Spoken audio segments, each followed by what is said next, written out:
தற்போது கிடைத்துள்ள அண்மை செய்தி, திமுகவின் நீட் ரகசியம் எப்போது வெளியாகும் என்று எடப்பாடி பழனிசாமி கேள்வி எழுப்பியிருக்கிறார். இதுகுறித்த கூடுதல் தகவல்களை விரிவாக தருவதற்காக தலைமை செய்தியாளர் சிவா இணைப்பில் இருக்கிறார். வணக்கம் சிவா, உங்களுடைய தகவல்கள்.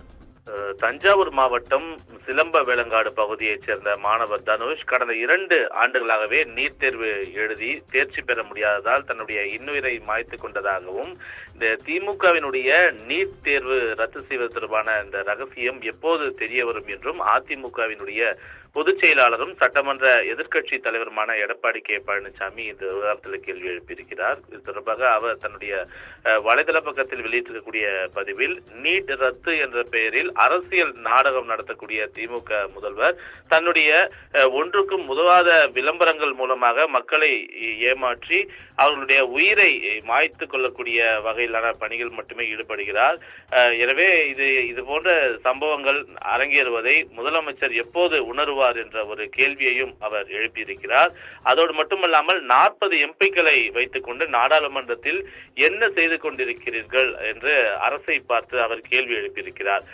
வாரிசு அமைச்சர் என்று உதயநிதி ஸ்டாலினை சாடியிருக்கக்கூடிய இபிஎஸ் நீட் ரத்து ரகசியம் எப்போதுதான் வெளியில் வரும் என்ற ஒரு கேள்வியையும் முன்வைத்திருக்கிறார். இந்த நீட் ரத்து விவகாரத்தில் மாணவர்களை ஏமாற்றக்கூடிய அரசுக்கு கண்டனம் தெரிவித்திருக்கக்கூடிய வகையில பதிவிட்டிருக்கக்கூடிய இந்த பதிவில், இனியாவது நீட் ரத்து குறித்த ஒரு ஆக்கப்பூர்வமான நடவடிக்கைகளை அரசு எடுக்க வேண்டும் என்று அவர் வலியுறுத்தியது மட்டுமல்லாமல் மாணவ செல்வங்களுக்கும் ஒரு அறிவுறுத்தலை வழங்கியிருக்கிறார். உயிர் என்பது ஒரு இன்றியமையாத ஒன்று என்றும் அதனை இழக்க வேண்டும் என்ற எண்ணம் ஒருபோதும் மாணவர்கள் மனதில் வரக்கூடாது என்றும், வாழ்வில் பல சோதனைகள் வந்தாலும் அதனை நேரே எதிர்கொண்டு சாதனைகளாக மாற்ற வேண்டும் என்ற ஒரு அறிவுரையும் அவர் வழங்கியிருக்கிறார். எனவே இந்த நீட் ரகசியம் எப்போது தெரிய வரும் என்ற ஒரு கேள்வி எழுப்பியது மட்டுமல்லாமல் 40 எம்பிக்கள் நாடாளுமன்றத்தில் என்ன செய்து கொண்டிருக்கிறார்கள் என்றும் அரசை நோக்கி அதிமுக பொதுச் செயலாளர் எடப்பாடி பழனிசாமி கேள்வி எழுப்பியிருக்கின்றார். பவித்ரா, தற்போதைய தகவலுக்கு நன்றி சிவா.